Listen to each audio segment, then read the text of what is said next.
इसकी सर्विस बहाल करो, इसकी सर्विस बहाल करो, हमारी सर्विस बहाल करो, हमारी सर्विस बहाल करो, हमारी सर्विस। नाम सरदारा है, मैं जेंडर इंटरेक्टिव अलायंस सिया में एज ए प्रोग्राम मैनेजर हूँ। HIV प्रिवेंशन के ऊपर काम कर रहे हैं। हमारा आज प्रोटेस्ट करने का मकसद यही है और मीडिया में आने का मकसद यही कि उन ख्वाजा सराओं की जिनके सेहत का हक उनसे छीना है, UNDP ने बगैर 18 तारीख को बगैर बताए रीज़न के बताए हमारी सर्विसेज को बंद कर दिया है। आप लोगों से ये रिक्वेस्ट की है कि खुदारा हुकूमत से भी ये रिक्वेस्ट करते हैं कि इस तरह के प्रोजेक्ट अपने हैंड ओवर करें ताकि HIV प्रिवेंशन के ऊपर काम हो सके।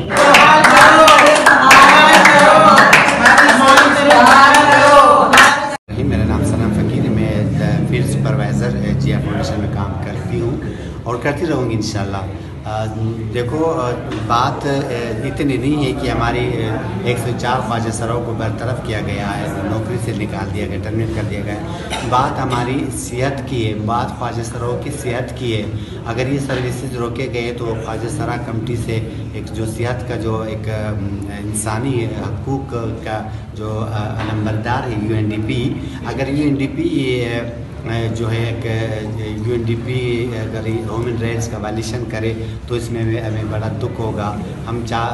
हमें हुकाम आला से ये अपील करते हैं कि इस सर्विसेज को बहाल किया करे ताकि हम ख्वाजा सराओं को अच्छी तरीके से उनकी सेहत के बारे में उनको सर्विसेज दे सके ताकि वो आम शहरियों की तरह एक अच्छी ज़िंदगी गुजार सकें।